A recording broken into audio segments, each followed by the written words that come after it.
Welcome to our program today. I think that you'll find that it's an exciting program, both because of the topic, but also because of the member of the center, the author. Professor Shanila Khoja-Moolji is the Hamad bin Khalifa Athani Associate Professor of Muslim Societies at Georgetown. She researches and writes about the interplay of gender, race, religion, and power in relation to Muslim populations in South Asia and in the North American diaspora. Shanila is the author of award-winning books, which include Forging the Ideal Educated Girl, The Production of Desirable Subjects in Muslim South Asia, and Sovereign Attachments, Masculinity, Muslimness, and Effective Politics in Pakistan. Today, she will speak about her new book, Rebuilding Community, Displaced Women and the Making of a Shia Ismaili Society, Muslim Society, sorry. So without any hesitation, we'll start our program now. Thank you so much. Hello, everyone. I want to begin by thanking Dr. John Esposito, Shireen Durrani, Andrew Condon for arranging this book talk. This is going to be my first public book talk, and I'm so happy that it is sponsored by my home institution, ACMCU Georgetown. So I'm delighted to be here. I also see a lot of my students have logged in, so hello to them, and thank you for joining. Let me begin by sharing my slides. This project was inspired by my grandmother. In 1971, Nani, along with my mother, who was 12 years old at the time, had to flee East Pakistan, now Bangladesh, due to a civil war. Nani was already a widow at the time, caring for 5 young children while working at a restaurant. The war, as can be expected, jolted this family, which was always on the cusp of poverty.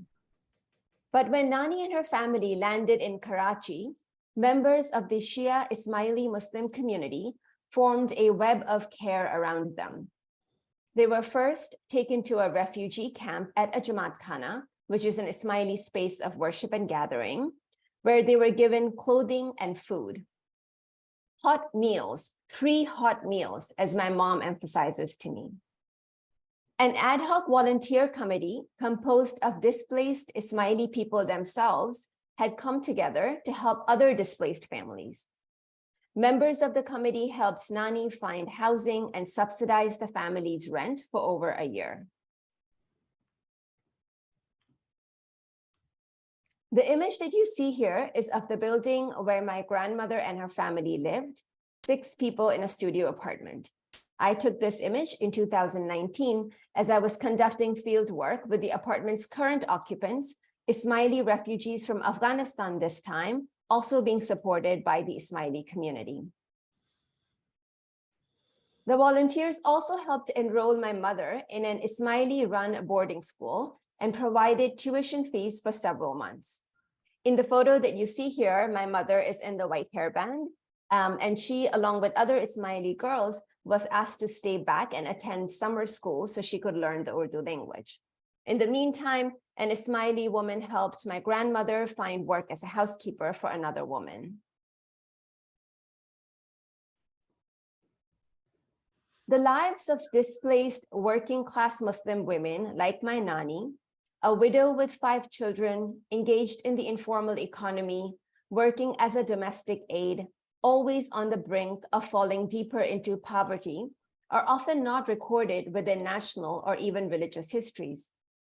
Also excluded from our histories is the labor of everyday women who support displaced coreligionists. It is not that these women are forgotten. They're indeed remembered and celebrated by family members, but they have not yet entered the official historical record of Ismailis. It was this potential loss of women's history, recognizing that these women's lives and community building effort would disappear unrecorded and unarchived, that motivated me to write this book. Relatedly, I wanted to highlight the efforts of displaced people themselves in rebuilding their communities. Most studies about displaced people narrow in on the resources that the state or other agencies provide to them, or on the contractual obligations between states and dislocated people.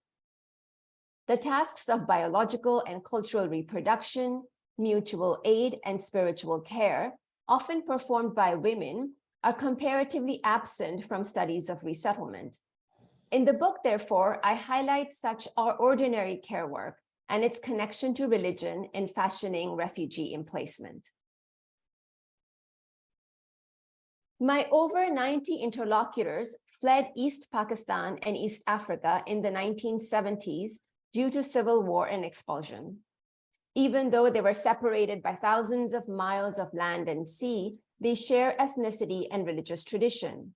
They are Shia Ismaili Muslims who trace their ancestors to the Sindh-Gujarat corridor. Shia Muslims are a historical minority. Upon the death of Prophet Muhammad, a small group of his followers sided with his son-in-law, Ali ibn Abi Talib, as the rightful leader of the community. The majority favored the Prophet's old friend, Abu Bakr, who ultimately took on the leadership of Muslims as the first caliph.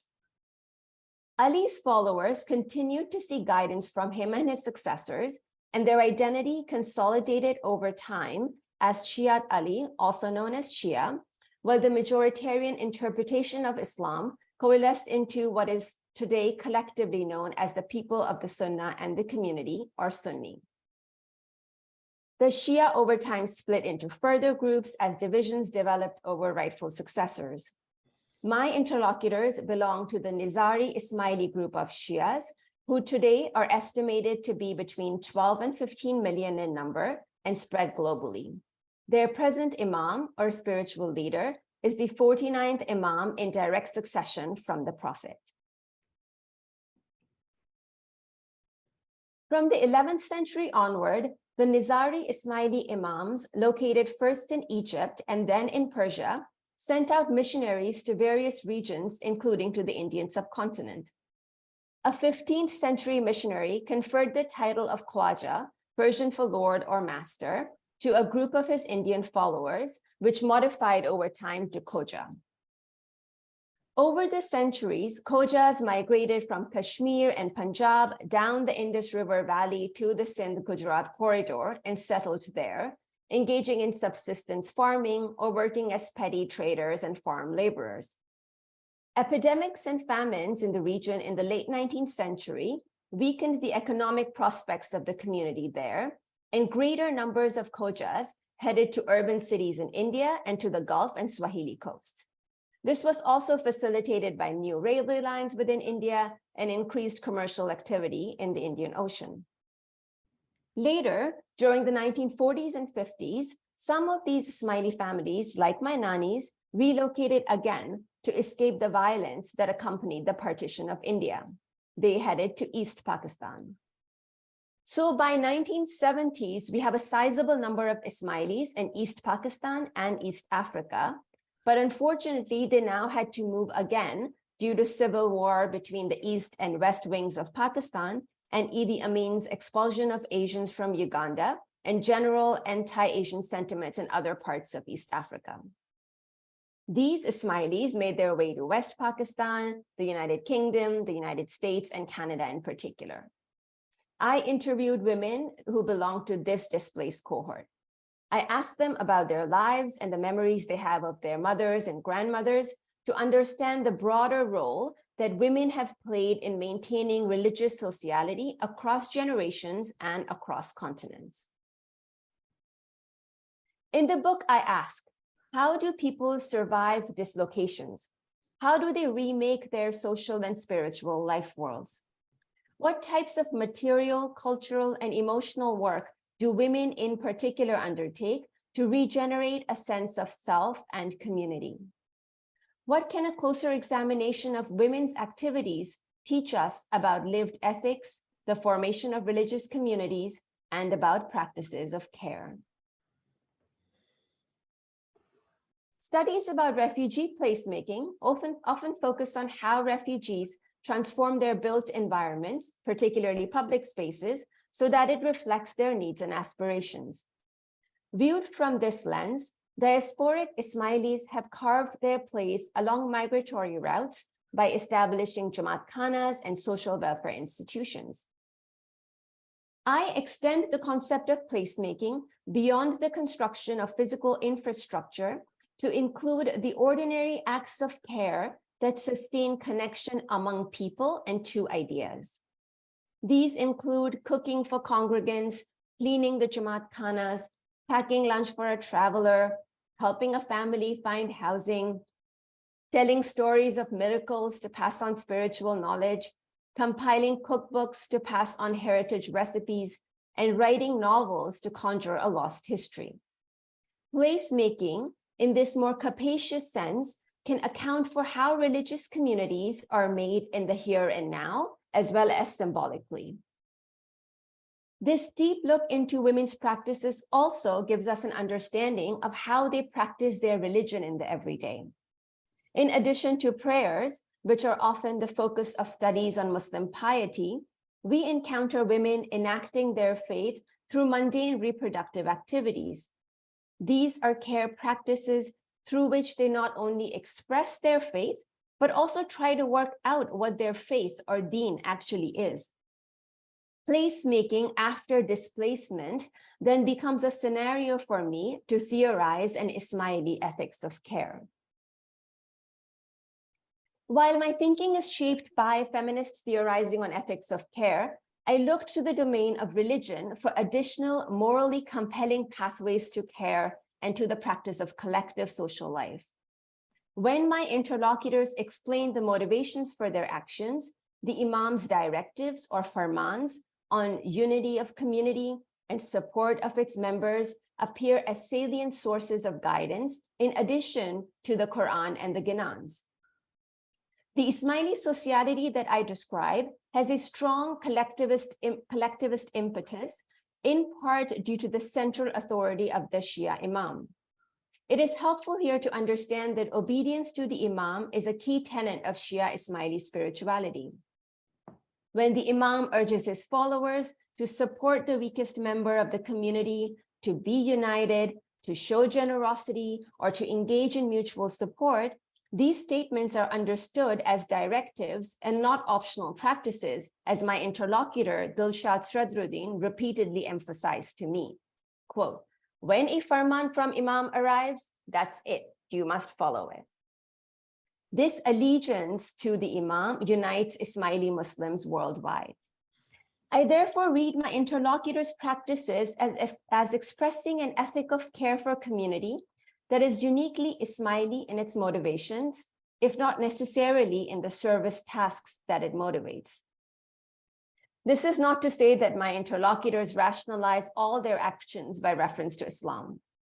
Indeed, other sources of moral guidance, such as encounters with other religious traditions and practitioners, or gifts, or even sympathetic words received from a neighbor, also have a place in framing Ismaili women's ethical practices. The idiosyncratic dimensions of everyday living also influence them. It is helpful, therefore, to understand the Ismaili ethics practiced by my interlocutors as not delinked from everyday life, Indic intellectual traditions, and other moral frameworks, but instead as intersecting with them as sources for reflection and action.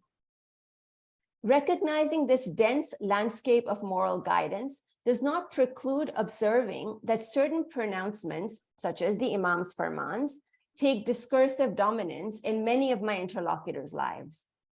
What this broader approach offers is a possibility of recognizing Islam as an overwhelming presence in women's lives, while not reducing everything they do to a single explanatory framework. Let me now give you a sense of the broad arc of the book, and then I'll share a specific example. After introducing the book, in the second chapter, I traced the childhoods of the women I interviewed and their memories of their foremothers to reconstruct their lives and forced migration. This older story of Ismaili migrations is often told from the perspective of empire, celebrating Ismaili men who thrived in the colonial political economy. I instead home in on women's everyday lives to show how they reinforced communal affinities while cultivating ethical subjectivities. How Mitibai Premji of Mombasa and Taj Bibi Abu Ali Aziz of Dar es Salaam took in boarders from smaller towns so they could attend school. How Shir Banu Lalani kept one box for religious dues and a different one for household expenditures so that religious dues don't get mixed up for the money that is available to buy soap.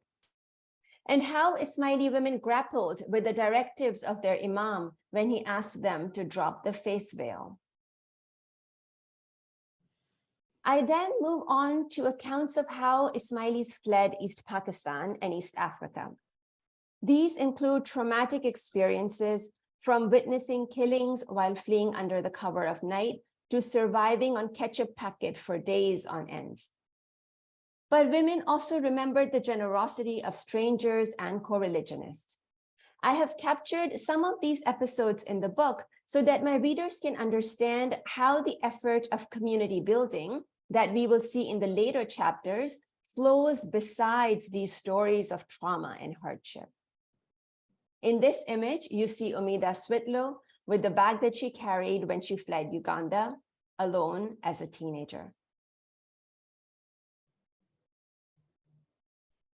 Chapter 3 examines women's efforts to create and sustain Jamaat Khanas, Ismaili places of worship and gatherings, across generations, first in East Africa and then in North America.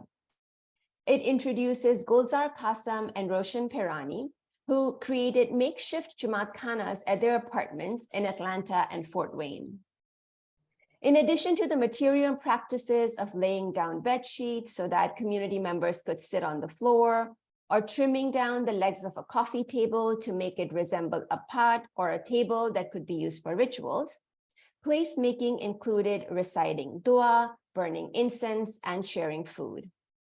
Ismailis conjured the sacred sensorium of the Jamaat Khana even during flight, on steamboats, and at refugee camps by reciting devotional literature, participating in religious classes, and celebrating festivals. Chapter 4 outlines community making through miracle stories. I include stories of miraculous rescues as Ismailis were trapped in Jamaat Khanas, as well as unexpected aid from strangers during the early years of resettlement. These stories reinforce faith in God's and Imam's protective care.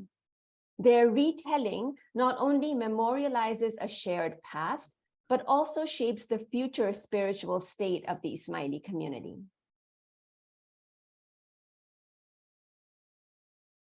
In chapter 5, I examine cookbooks written by 3 displaced Ismaili women from East Africa, through which they introduce readers to histories of community life in India and East Africa, pass on heritage food practices, and even share the Imam's advice on nutrition.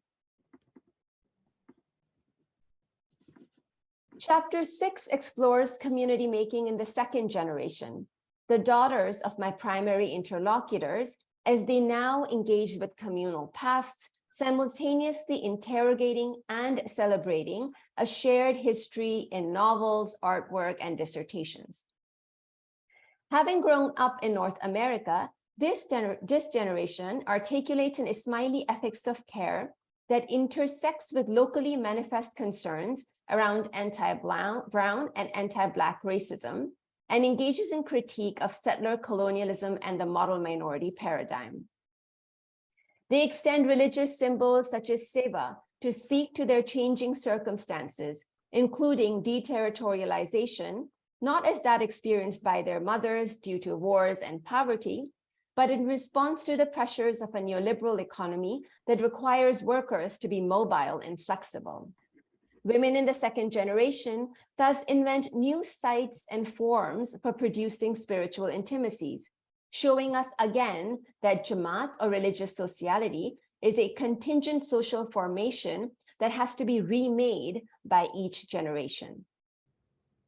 Overall, then, my book draws on a specific cohort of Ismaili women and their ordinary practices of care in the context of displacement to tell a broader narrative about religious ethics and spiritualized socialities. I will now take you through some pages of one of the chapters so you get a flavor of it.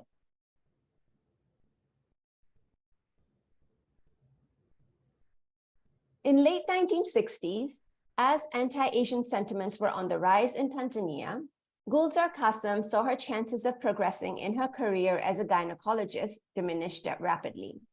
She therefore considered leaving. With a couple of other Ismaili women doctors, she decided to take a test that could lead to medical residency in the United States. She passed and was accepted into a program at Emory University. In 1972, together with her husband, Bahadur Qasem, Gulzar made her way to Atlanta.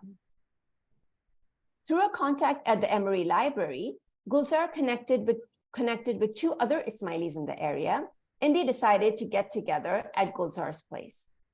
Gulzar recalls in an interview with me, quote, "We thought maybe we should get together every week, and maybe we should probably do dua together. And we all got excited about it, and we said fine. RK was a great cook, so she would cook, and I would be her helper. And then every weekend we would meet." While initially this gathering only included Gulzar's immediate family and a couple of other Ismailis, they were soon joined by another 4 students who had moved to Atlanta. Gulzar describes this first congregation of 12 people. "We all said dua and tasbih, and then we would have our dinner. And mind you, we were not all very religious or anything. We have evolved a lot. But at least we knew about getting together and having food and doing, saying our prayers together." Here, Gulzar mobilizes a different meaning of being religious, one that conjoins performing prayers with commensality and community, positioning this practice of religion against understandings that might limit it to the domain of formal prayers or exclude social life from its ambit. Iqbal Paru, then a student at Georgia State University and a member of this small congregation, remembers looking forward to those gatherings as a chance to enjoy Indian food. Quote, "Gulzar would cook biryani and samosa, so I would say, I am coming. And she even used to pack food for me to take home. So I always had food for the next day. It was the only good food that I got. They, Gulzar and Bahadur, really took me under their wings." As more Ismailis arrived from East Africa, the makeshift Jamaat Khana moved to another congregant's apartment, and Iqbal Paru and Gulzar Qasem were officially appointed as its faith ministers. In 1973, several refugees from Uganda joined the small congregation. The members wanted more for their Jamaat Khanas, a larger space and daily services. The Jamaat Khana thus moved to yet another location, a house on Lisbon Street, and that's the image that you see here. Gulzar recalls that while the request for daily morning and evening services came from the patriarchs of the Ugandan refugee families, it was their wives who actually did the work that kept the Jamaat Khana running. One person would be in charge of cleanup and do everything. We vacuumed every time after Khane. They would vacuum. It was mainly done by women, like food offerings and all that stuff. So that really created the environment that we were used to traditionally. And in fact, whoever came early did incense. We always had incense. So we ran the Jamaat Khana as a very formal place, and the women basically kept it clean and went on with the traditions. Gulzar's recollection shows how the seemingly quotidian activities of preparing food offerings, vacuuming, cleaning, and burning incense, just as they had in East Africa, evoked imaginings associated with the Jamaat Khana. As geographer Phil Hubbard has suggested, place emerges as a particular form of space through acts of naming, as well as through the distinctive activities and imaginings associated with particular spaces. For the newly transplanted Ismailis in Atlanta, burning incense was a sensory reminder of Jamaat Khanas in East Africa. It transformed a repurposed house or a storefront into a spiritual place. Thus, women's seemingly routine activities maintained spiritual connection and fashioned a continuity of traditions, as Gulzar's words remind us. Many of my interlocutors described these everyday community building activities as seva. Seva is a Sanskrit word used to express devotion and service to a supreme deity with whom the devotee has a personal relationship. The term is used by some contemporary Ismaili Muslims of South Asian descent to denote service to the Imam, as well as to individuals and institutions in the Ismaili community and beyond. When I asked J.A. about why she used the term Seva to describe her work on the Jamaat Khana cleaning committee, she explained, Seva is good works that are a form of prayer. Seva is Shreva. She then proceeded to explain this wordplay to me by reciting a verse from a Ganan, which are devotional literatures of Ismailis, in which the term Shreva, which means to worship, is used. Eji kahore jivatame kis karan aya ji, nakidi sahib jini Shreva ji. O man, if you did not worship the Lord, then say, why have you come? J.A. appears to understand Seva as broadly equivalent to ethical conduct, which in turn is recognized as a form of worship because it is anchored in a consciousness of the Lord. But many Ismailis also understand Seva or service opportunities as given by the Imam to elevate their souls. In doing so, they evince a mode of religiosity where good actions are directed not just by personal intentions, but also made possible by the Imam. We thus observe the limits of human intentionality as space is made for divine agency, which arrives via the Imam. Consider my interview with Khurshid Bhimani. Khurshid arrived in New York City from Tanzania in 1971. In the months that followed, she built a secure position for herself at her new job, helped fellow Ismailis obtain legal documentation, and organized outings to give members of the community a chance to get to know each other. Khurshid went on to serve on numerous Ismaili institutions over the next several decades. During our meeting, she described her expansive and extensive work as Seva. When I asked her about what Seva has meant to her, she says, a blessing. She then mentions a directive or a farman of the previous Imam, Sultan Muhammad Shah, in which he had said, when I am happy with somebody, I give Seva. When I am happier, I give them more Seva. Even though a believer's intent or niyat is considered a defining element of Seva, Khurshid's reference to this farman shows us that she received the Seva also as a favor from the Imam. Agency for pious effort then does not rest solely with the individual, but emerges in a dynamic relationship with the Imam. Because Seva is offered by the Imam, women tell me of moments when the Imam eased the difficulties they encountered during their volunteer work. At the time Gulzar was serving as faith minister in Atlanta, she was also a full-time hospital resident. She would rush to the Jamaat Khana still in her work clothes to perform her duties with no time in between to rest, change, or eat.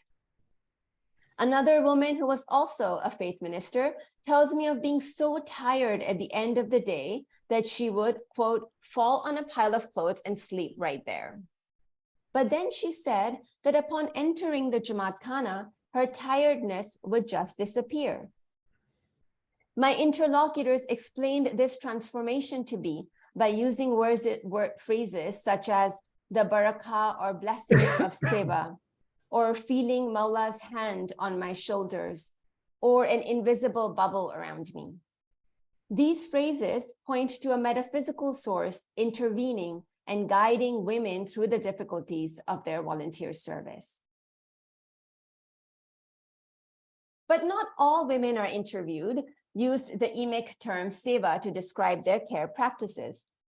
One of the women I spoke with, Leila Datu, described her activities at a transit camp in Italy, such as looking after elderly Ismaili women and taking care of a baby when her mother had passed away, by insisting that she undertook this work, quote, because we were Ismailis. In Layla's case, we see how an ethos of care becomes lodged in subjectivity. She did not have to qualify or explain it. Indeed, as philosopher Anne-Marie Moll argues, in care, qualification does not precede practices, but forms a part of them.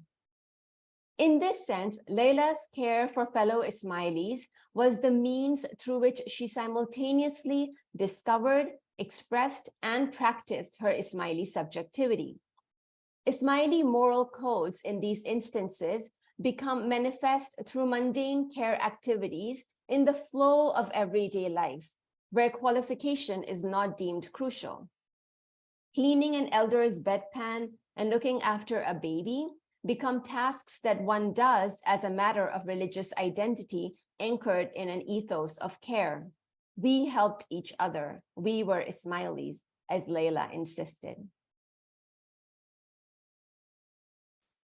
At first glance, many of the activities that I've discussed thus far, cooking, cleaning, washing, vacuuming, for instance, seem to reinforce women's gendered participation in Ismaili religious life.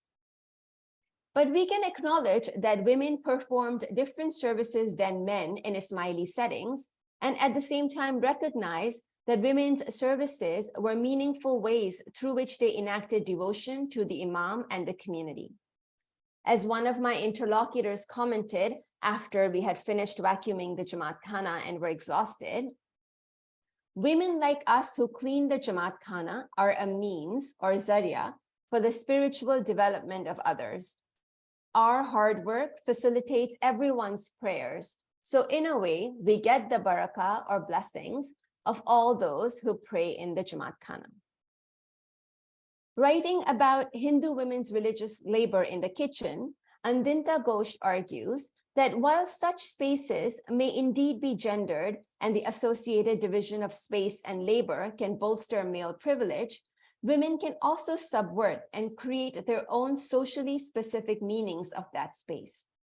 Through such work, women may acquire a very private space, be relieved temporarily from the burdens of their everyday lives, and be in direct and private communion with God.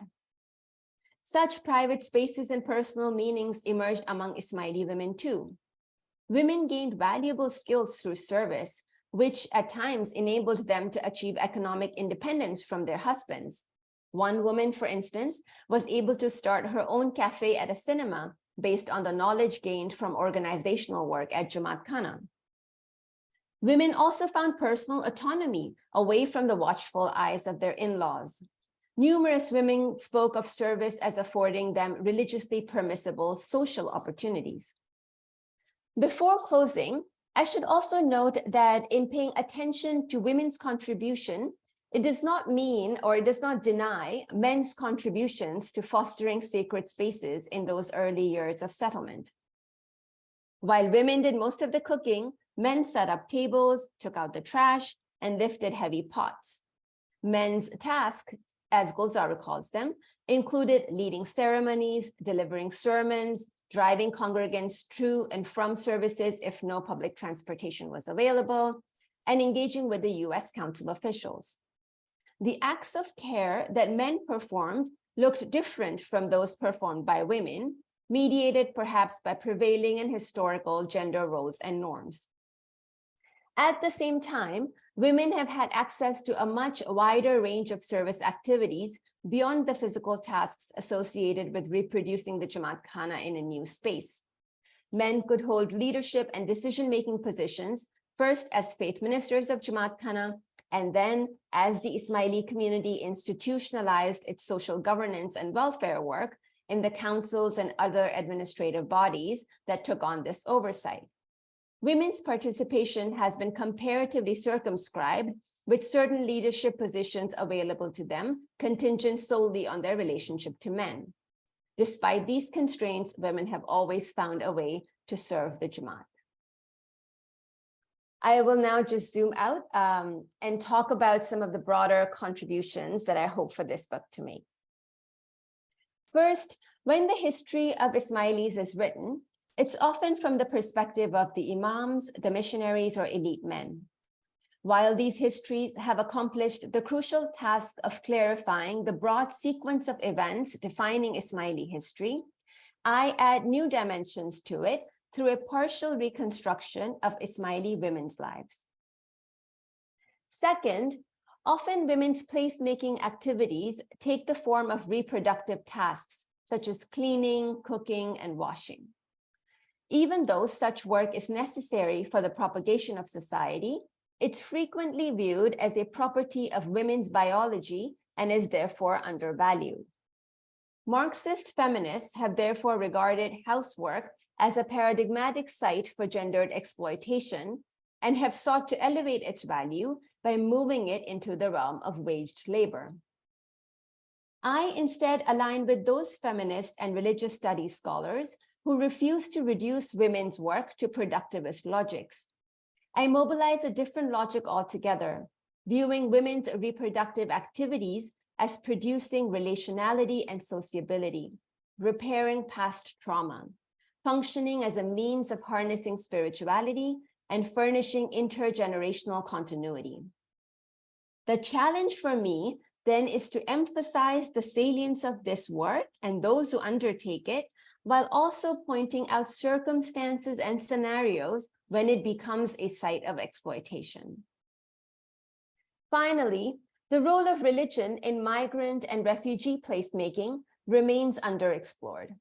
In fact, in relation to Muslim refugees, Islam is often mobilized to further demonize them.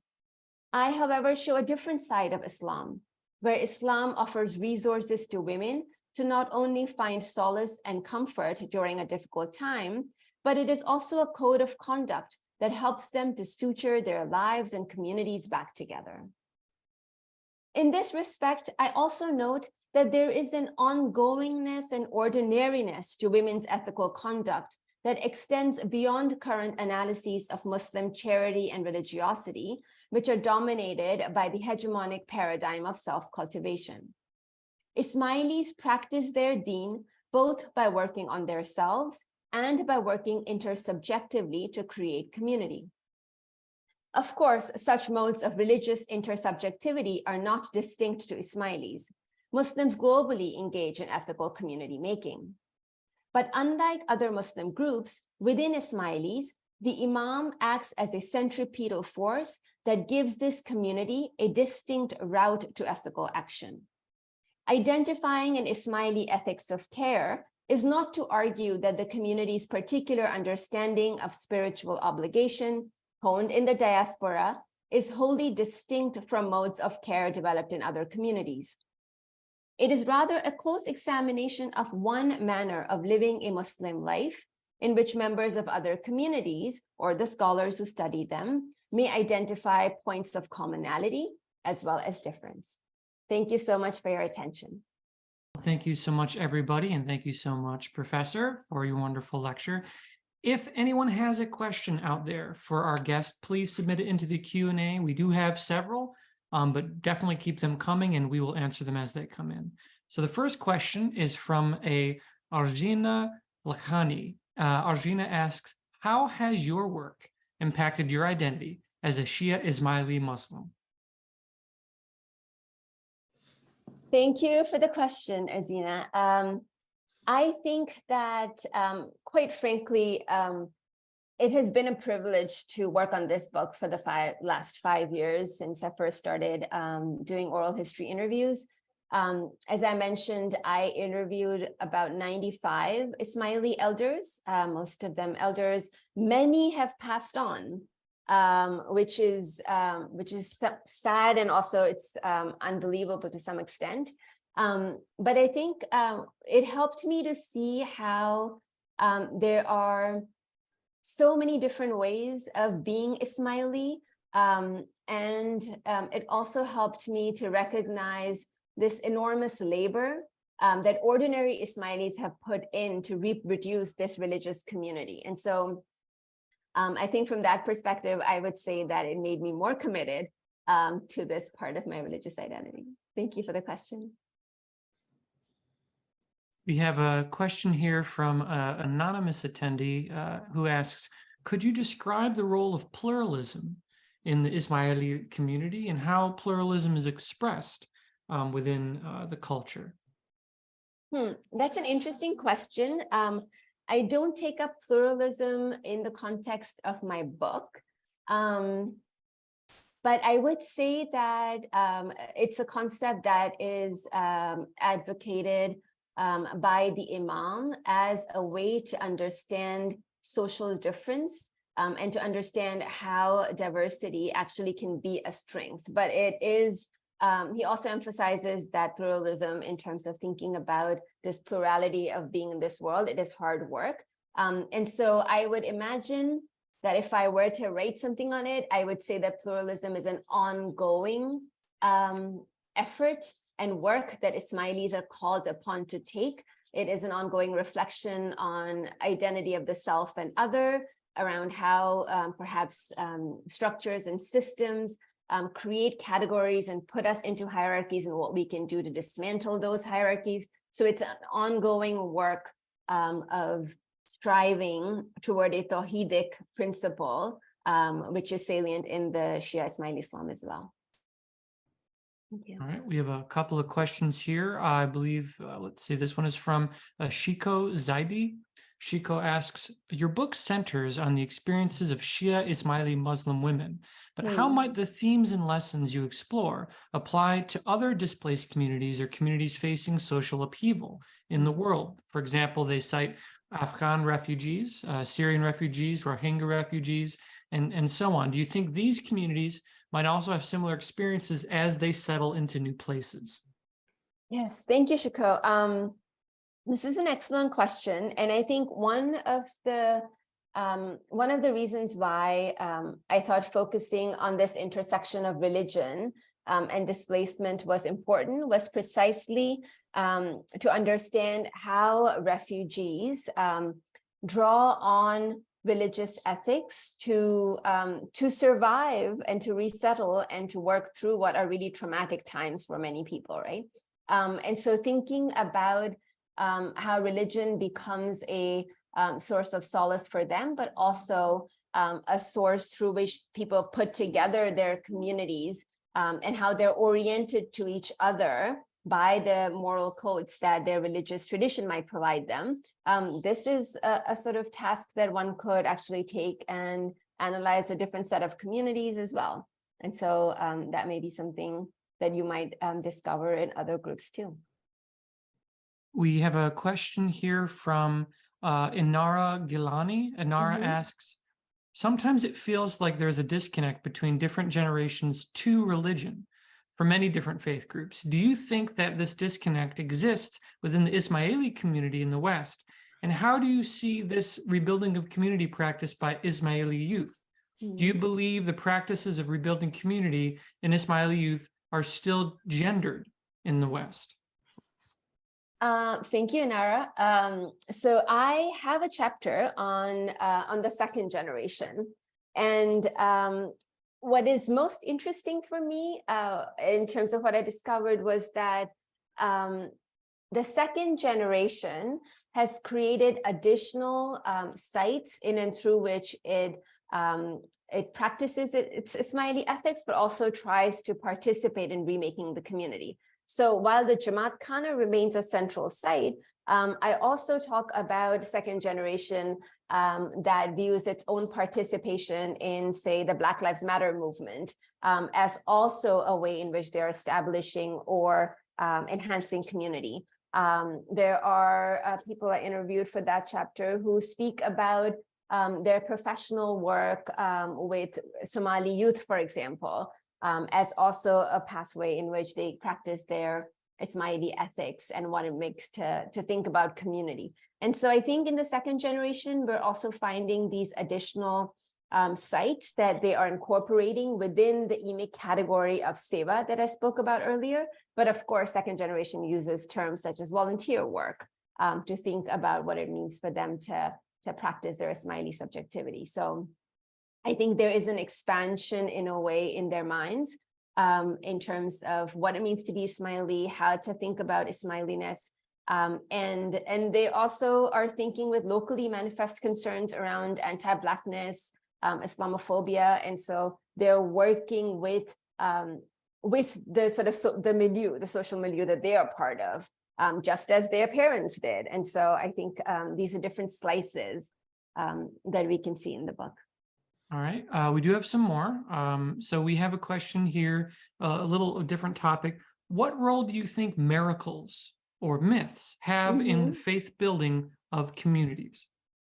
Yes, so in the chapter on miracles or Mu'jiza stories, I talk about how the storytelling scenario becomes a moment where an elder Ismaili generation transmits the faith that they have about, or the knowledges that they have about religion to a younger generation. So of course, I write about the stories themselves around how the Imam, for example, rescued Ismailis who were trapped in a Jamaat Khana, or how Ismailis would interpret a stranger who comes to their aid as an angel that God had sent. And so how people receive divine grace in everyday life and how they interpret it.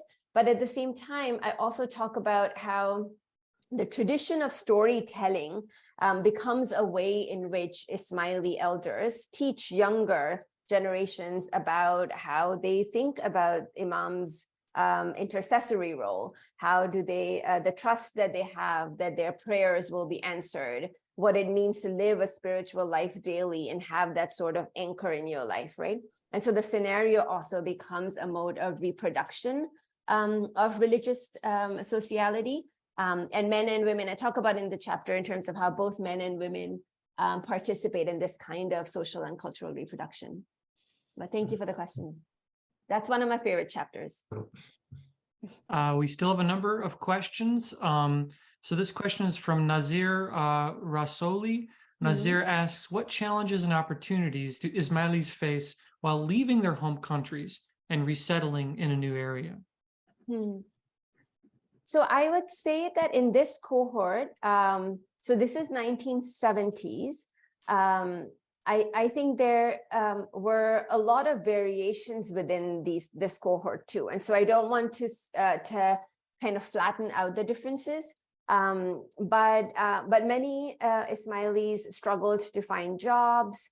Many young people, like people who are now older, who were teenagers at the time, tell me that they had to find work after school.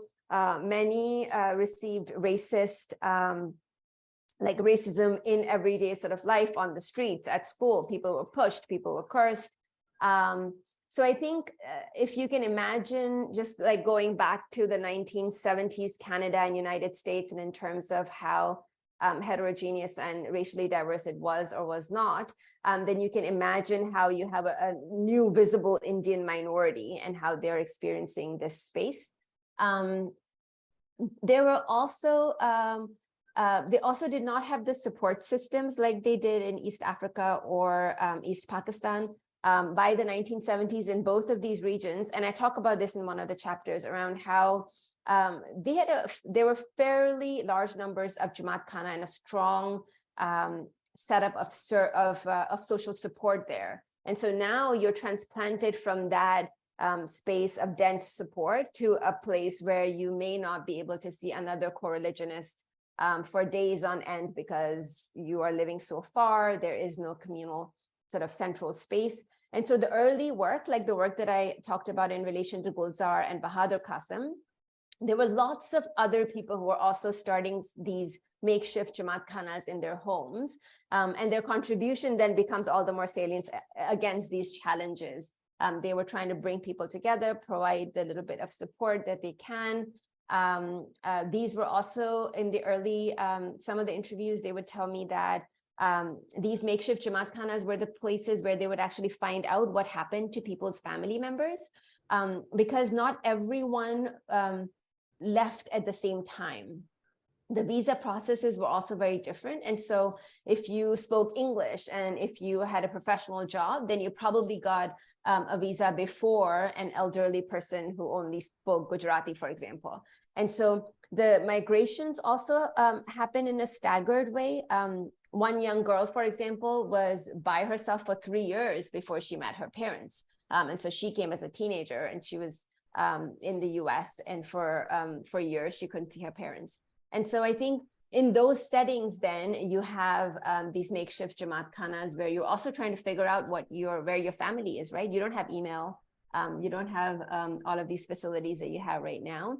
And so these Jamaat khanas that I just talked about, we're doing a lot of service of connecting Ismailis as well that way. Thank you for that question. I think we do have a related question. Let's see. What role did the Ismaili women you interviewed play in sharing and teaching their religious knowledge base? Ismaili play. It was a 3:19 p.m. question. So what role did Ismaili women you interviewed play in sharing, teaching religious knowledge? I would say that I think that is the crux of it, right? So everything in the book is about how they think about what it means to be an Ismaili subject, what it means for them to pay attention to their imam's farmans, what it means for them to contemplate notions of Tawheed in the Quran, what it means for them to contemplate. Remember, well, J.A. was citing the devotional literature, and she cited this term around worship.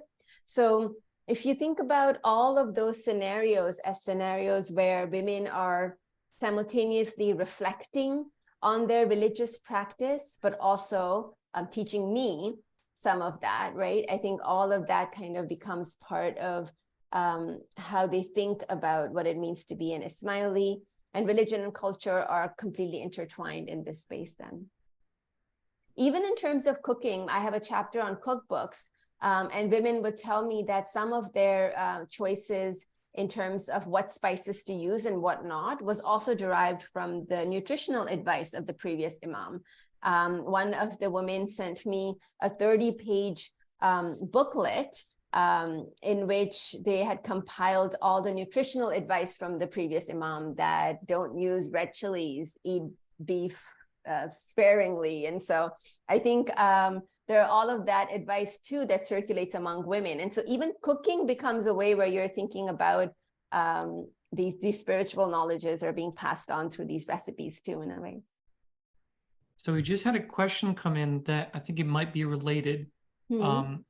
So it just says, did Ismaili women face any gendered bias discrimination in practicing their faith in Jamaat Khan?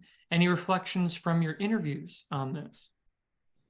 I think that there are ways in which women, there is one case that I speak about specifically, where when I'm thinking about a religious sociality, I also wanted to make sure that we understand that the risk is always there in terms of people taking advantage of you.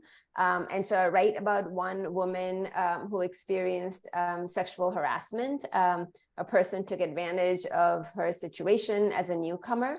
I talk about instances of young girls getting bullied as well. And so I think if you think about a community is made up of all of these aspects that are part of our experience of living.